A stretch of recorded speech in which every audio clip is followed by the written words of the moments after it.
guys, and welcome to the Bayern View. Hopefully, you guys are all doing well. Big up to everybody as per usual. And yeah, we are here again for more content as always. So straight away, I know of the day, the time, so on and so forth. And I know that Vincent Company has spoken out about tomorrow's game. Now, first things first, we will obviously be making the videos towards that game and also be covering that game tomorrow, but we're going to get onto that. This one I want to talk about first because I think it's more important than what the manager's got to say right this minute, to be honest with you. Harry Kane. So it's come out saying certain things about a release clause, maybe a move away from Bayern Munich, and I think it's very important to cover this, explain this to you guys, to some that might not understand it, and then give my opinion on it on top of that. So yeah, smash the likes if you haven't already. Hit the damn subscribe button. Thank you for the constant support on the channel.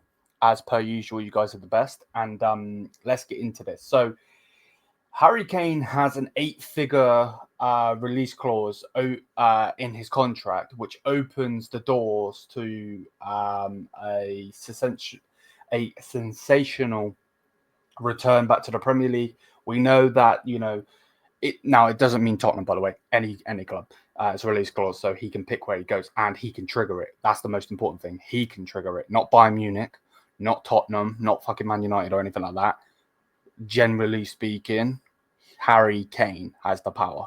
He has the stones, if you get my point. So basically, he come to us in 2023, and it's one of those aspects of winning a trophy, wasn't it?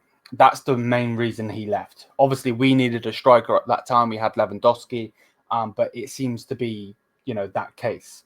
But yeah, it's like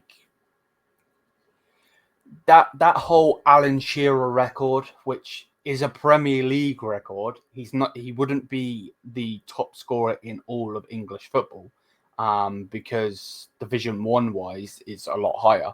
But the Premier League record, this glorious Alan Shearer record, which he literally won, I believe one title, and I wasn't even with Newcastle, is seemingly to be like one of the reasons that Harry Kane would go back to England. Obviously, he's English, but yeah, basically that record of 260 goals.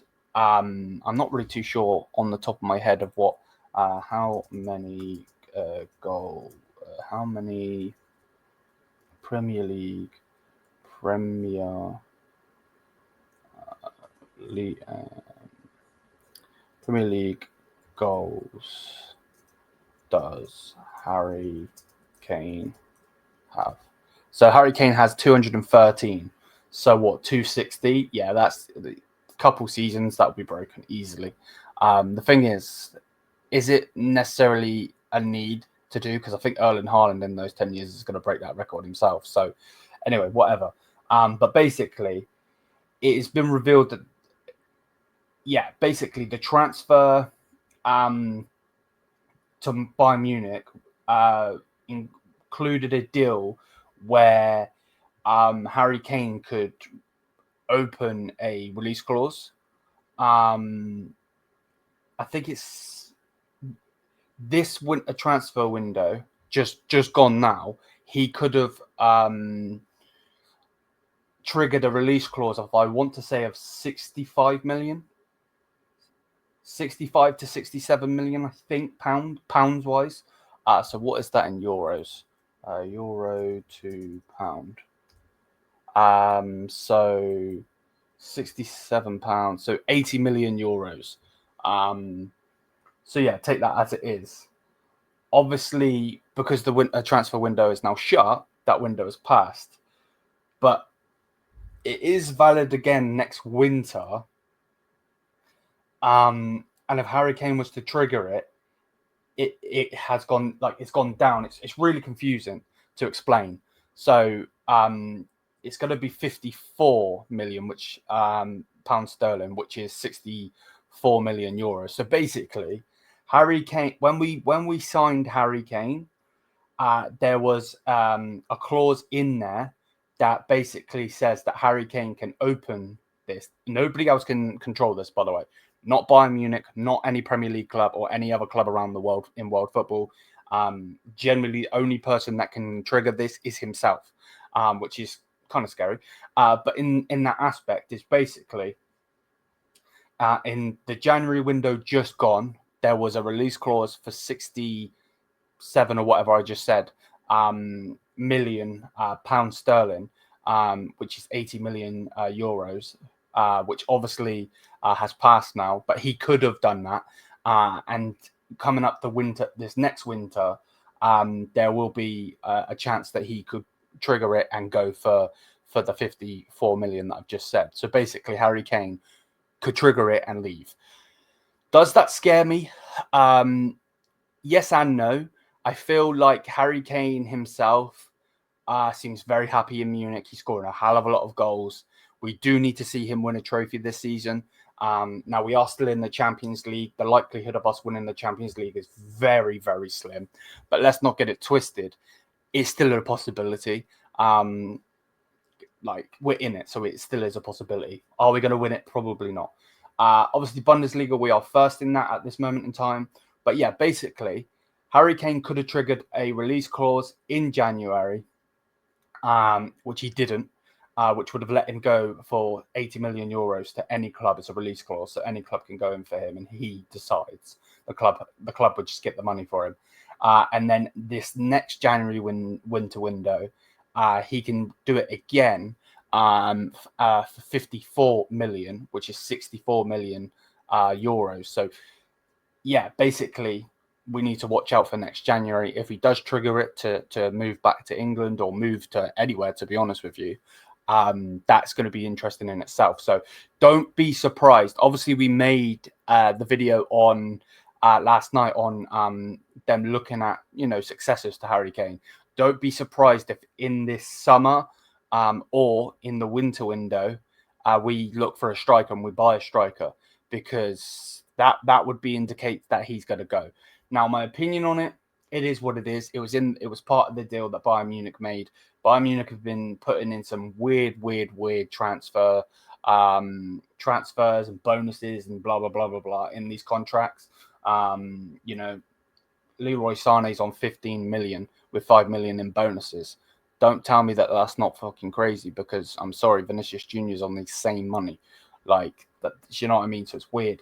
Alphonso Davies has got some weird things in his. So yeah, I don't really have too much of an opinion on it. If I just go over to this screen, like so, again, it's basically just saying the same sort of thing. But during negotiations over a move to Bayern, a release clause was included in Harry Kane's contract. The striker wanted a clause in case he wanted to return to England, where breaking the Premier League goal scoring record remains an attractive task for him. However, with a view of a potential move in the summer of 2025, the release clause has already expired. Then it goes on to say the deadline to trigger it was in January, and it was worth 80 million euros for a move in 2026.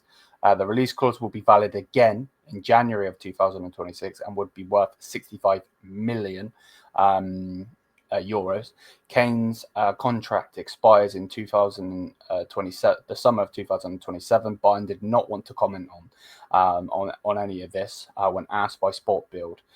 Kane did not consider making use of this release clause at any point this season. He's happy in Munich from a footballing and private point of view with his family. Max Eberl and Christopher Freerand were not involved, including this release clause. It was negotiated by Jan Christopher Driesen and approved by so-called transfer committee back then with Heiner, Hunis and Rummenigge. Kane's desire was considered fair by all parties at the time. So, yeah, that came out 2 days ago, right? So now if we click off this tweet and we go up. Now, Harry Kane, sources close to Harry Kane didn't have no comment on the report that Bild put out about the release clause. But Telefootball, whoever the hell that is, understand that there is indeed a clause in the contract of Harry Kane, even though he is said to be extremely happy in Germany and has no thoughts of activating it anytime soon. Premier League clubs have already been aware of this existence of Kane's release clause, which could be critical to a return to England, blah, blah, blah. Tottenham have a matching right, meaning that should a rival club trigger Kane's Bayern release clause, Spurs would have to decide whether or not to match the bid and hope the 31-year-old prefer a return. So, again, it's very confusing, a lot of words. It's like fucking scrambly, but basically, Premier League clubs are aware of this existence in the contract, and Tottenham have a matching right. So in this contract, if Manchester United in January 2026 say, you know, we want Harry Kane, we're going to spend 65 million euros on him, Spurs would then have the matching right to say yes or no and match it and say, yeah, we'll come in for 65 million euros as well. And then Kane would have to pick. So it's still on Harry Kane. Now, he doesn't have to leave at all, by the way. Now, I'm not really too sure if there's any other clauses. It expires in the summer of 2027. So he's still got a good amount of time here. I don't know. I don't really know how to feel about it because 2026 would be in the middle of a season. Now, January transfers can happen. Anyone that says otherwise is either a mutant or they just don't understand the game, with all due respect, because at the end of the day, big transfers have happened in January before. So yeah, I'm not really too sure what to feel about it. Let me know what you guys think in the comment section down below. I'm very, very eager to find and hear your opinions, read them. It's an iffy one. It's an iffy one. But yeah, just don't be surprised if we go and buy someone.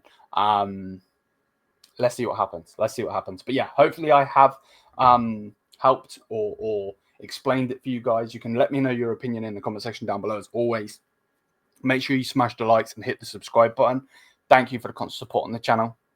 And until then, big love, Bayern family. Mia San Mia. Peace.